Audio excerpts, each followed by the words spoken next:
एक बार फिर से आप सभी का बहुत बहुत स्वागत है। कक्षा 4 पाठ 7 जंतुओं में अनुकूलन बेसिक शिक्षा परिषद द्वारा संचालित हमारा प्रवेश। ये चित्र जो हम देख रहे हैं यहाँ पर हमें कई जीव जंतु दिखाई पड़ रहे हैं, जैसे कि ये खरगोश, गिलहरी, ये बतख और ये मछली, ये मेढक, ये बंदर, ये हाथी और ये तोता जो अपने घोंसले के, और ये कोई पक्षी जो भी अपने घोंसले के पास बैठा हुआ है। बहुत ही प्यारा सा चित्र, और हम अपने चैनल के माध्यम से आपको चित्र बनाना भी सिखाते हैं, इसलिए आप जल्दी से जल्दी इस चैनल से जुड़ जाएं, यानी कि चैनल को सब्सक्राइब कर लें। ये देखिए, ये जो हमारा कछुआ, ये गिलहरी।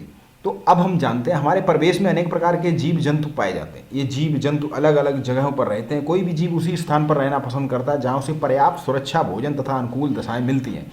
इन जगहों को जंतुओं का वास स्थान कहते हैं। वास स्थान के आधार पर जीव को 4 भागों में बांटा गया।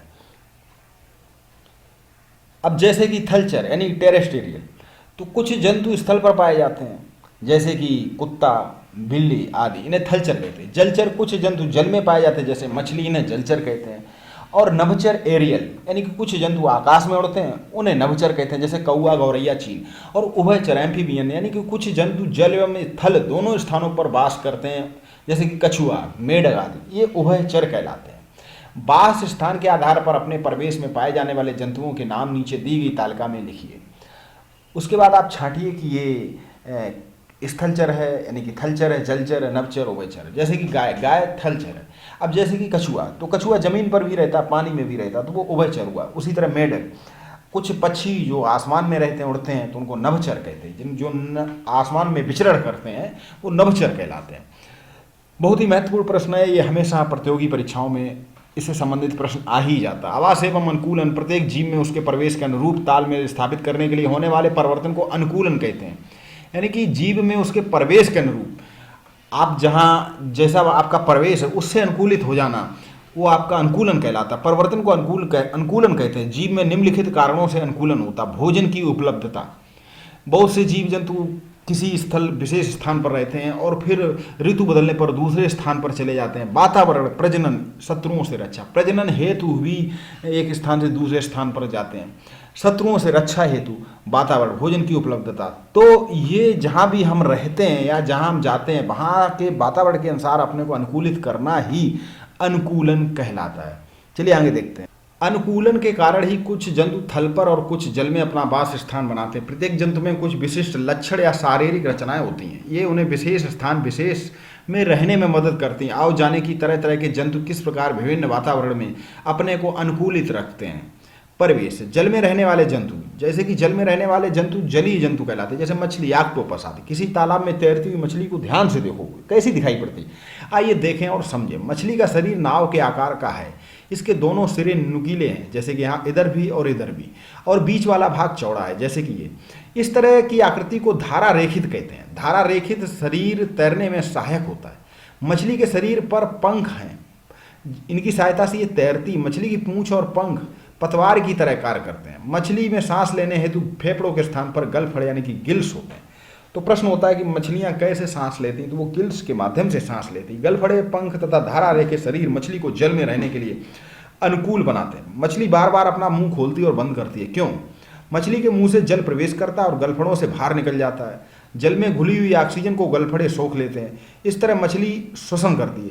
यदि मछली को जल से बाहर निकाल दिया जाए तो वह जीवित नहीं रह पाएगी। आपने एक कविता तो सुनी ही होगी कि मछली जल की रानी है, जीवन उसका पानी है। इसी तरह मेढक तथा बतख के पैरों को देखें। उनके पैरों की उंगलियों के बीच झिल्ली या पाद जाल है। ये जाल उन्हें जल में तैरने में पतवार की तरह सहायता करता है। आपने मेढक को गौर से देखिए, उसके पैरों में या बतख पैरों में उनकी झिल्ली होती है। स्थल में रहने वाले जंतु, जमीन पर रहने वाले जंतु स्थलीय जंतु कहलाते हैं। स्थलीय वास स्थान में कई विविधताएं, जैसे घास के मैदान, घने जंगल वाले क्षेत्र, मरुस्थलीय क्षेत्र या पर्वतीय क्षेत्र।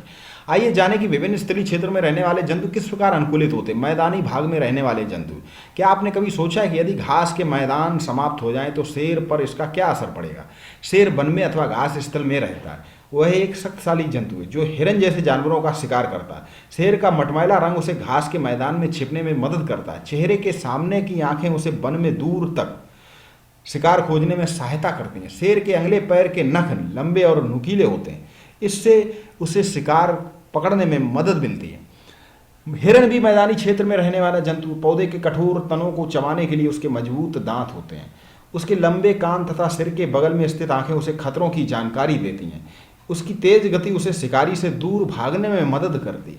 तो देखिए, पर्यावरण के अनुसार शेर को शिकार पकड़ने के लिए अनुकूलित बनाया गया और हिरण को अपने शिकार से बचने के लिए अनुकूलित बनाया गया। यही होता है अनुकूलन। अब चलिए, मरुस्थल में रहने वाले जंतु। ऊंट को रेगिस्तान का जहाज कहा जाता है। जानते हैं क्यों? ऊंट का पैर, ऊंट देखिए, गाय का पैर और ये गाय, घोड़े का पैर ये घोड़ा। ऊपर कुछ जंतु एवं उनके पैरों के चित्र दिए गए।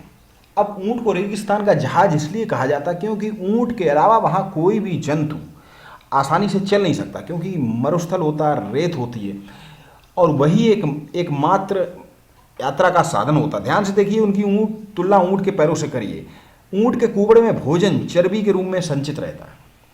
भोजन ना मिलने पर ऊंट इसी कुबड़ में संचित भसा का उपयोग करता है। ऊंट रेगिस्तान में कई दिनों तक बिना पानी के भी जीवित रह सकता है। ये अपने आमाशय में स्थित विशेष थैलियों में पानी संचित कर लेता है।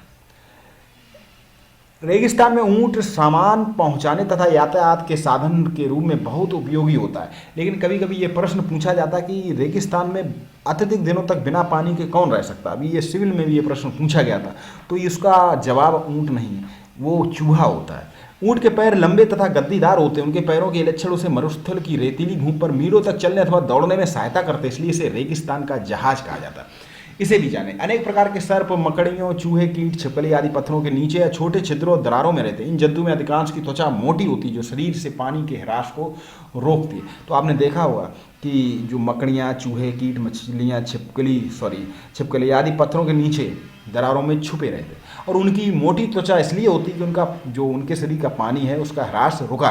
पर्वतीय क्षेत्रों में पाए जाने वाले जंतु। पर्वतीय क्षेत्रों पर सामान्यतः बहुत ठंड पड़ती है, सर्दियों में तो बर्फ भी गिरती है। पर्वतीय क्षेत्रों के कुछ विशिष्ट जंतु जैसे याक, भेड़, पहाड़ी बकरी, भालू आदि पाए जाते हैं। ये जंतु वहाँ के ठंडे वातावरण में रहने के लिए किस प्रकार अनुकूलित होते हैं? देखिए, याक है, तो आइए चर्चा करें। ठंडे क्षेत्रों में पाए जाने वाले जंतुओं के शरीर की त्वचा मोटी होती है। मोटी त्वचा के नीचे बसा की परत और त्वचा के ऊपर घने एवं लंबे बाल पाए जाते हैं। लंबे बाल इन्हें अत्यधिक सर्दी में ठंड से बचाते हैं। उड़ने वाले जंतु। हवा में उड़ने वाले पक्षियों को देखें। पक्षी कैसे उड़ते हैं? क्या हम उनकी तरह हवा में उड़ सकते? पक्षी हवा में उड़ने के लिए किस प्रकार अनुकूलित हैं? चर्चा करिए। प्रत्येक पक्षी के शरीर में एक जोड़ी पंख होते हैं जो उन्हें उड़ने में सहायता करते हैं। इनकी पूंछ इन्हें उड़ते समय दिशा बदलने तथा नीचे उतरने में सहायता करती। पक्षियों की छाती की मांसपेशियां बहुत मजबूत होती हैं, जो उनके पंख के ऊपर नीचे गति करने में सहायता करती। इनकी हड्डियां हल्की तथा खोखली होती हैं। शरीर की आकृति धारा रेखित होती है। इस प्रकार शारीरिक रचना पक्षियों के उड़ने में सहायक होती है।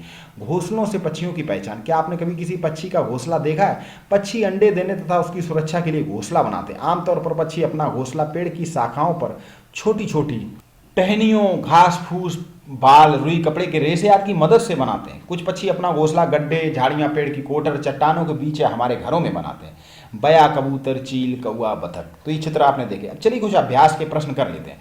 निम्नलिखित के सही जोड़े बनाएं। पक्षी, तो पक्षी किस तरह होते हैं? धारा रेखित, और पक्षी के पंख पाए जाते हैं। मछली धारा रेखित।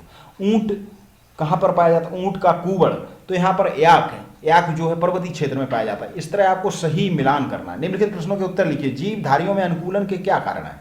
जीवधारियों में अनुकूलन का कारण उनके लिए शत्रुओं से रक्षा या प्रजनन, भोजन, आवास, इसलिए वो अनुकूलन करते हैं। जल में रहने वाले 3 जंतुओं के नाम बताइए। तो मेढक है, कछुआ है, और उसके बाद आपकी मछली है। मछली की 2 विशेषताएं बतलाइए जो उसे जल में रहने। एक तो उसका गिल होता है, यानी कि जिसके माध्यम से वह सांस लेती है, और दूसरा उसका धारा रेखित शरीर। पक्षी हवा में कैसे उड़ते हैं?